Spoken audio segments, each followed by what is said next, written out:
গাজা উপত্যকায় ইসরায়েলি অভিযানের পর থেকেই মধ্যপ্রাচ্য জুড়ে অস্থিরতা তীব্রতর হয়েছে। ফিলিস্তিনি মুক্তিগামী সংগঠনের সঙ্গে যুদ্ধবিরতি কার্যকর হলেও তা এখনও নাজুক অবস্থায় আছে।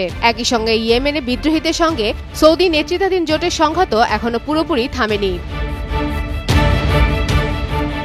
অন্যদিকে সিরিয়ায় রুশ সমর্থিত আসাদ সরকারের বিরুদ্ধে ইসরায়েলি বিমান হামলায় অব্যাহত রয়েছে, যা আবারও ইরানকেই লক্ষ্যবস্তু করেছে। তেহরান ওই অঞ্চলে তার সামরিক ঘাঁটি ও মিত্রদের কার্যক্রম জোরদার করায় এই পদক্ষেপ নেয় তেল আবিব। এমন প্রেক্ষাপটে আবার পশ্চিমা বিশ্বে অভিযোগ, বিভিন্ন সশস্ত্র গোষ্ঠীকে সমর্থন দিয়ে প্রতিবেশী রাষ্ট্রগুলোকে অস্থিতিশীল করছে ইরান।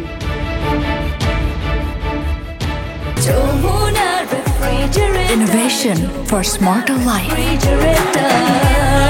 যুক্তরাষ্ট্র, ফ্রান্স ও জার্মানি সম্প্রতি ইরানের উপর জাতিসংঘের পুরনো নিষেধাজ্ঞা পুনর্বহাল করেছে, অভিযোগ করেছে পরমাণু চুক্তি লঙ্ঘনের।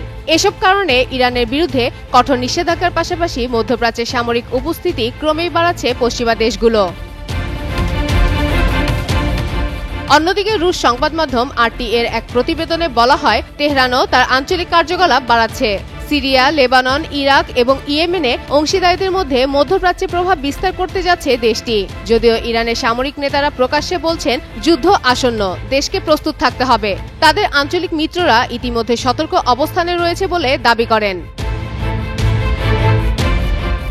এদিকে বিশ্লেষকদের মতে, গাজা ও লেবাননের পর যদি ইরান ইসরায়েল সরাসরি সংঘাতে জড়িয়ে পড়ে, তবে সেটি শুধু মধ্যপ্রাচ্যে নয়, গোটা বিশ্বকে টেনে নিতে পারে এক ভয়াবহ সামরিক অস্থিতিশীলতার দিকে। বর্তমান উত্তেজনা গতি প্রকৃতি ইঙ্গিত দিচ্ছে যে মধ্যপ্রাচ্যের শান্তি আকাশ আবারও ঘন মেঘে ঢেকে যাচ্ছে।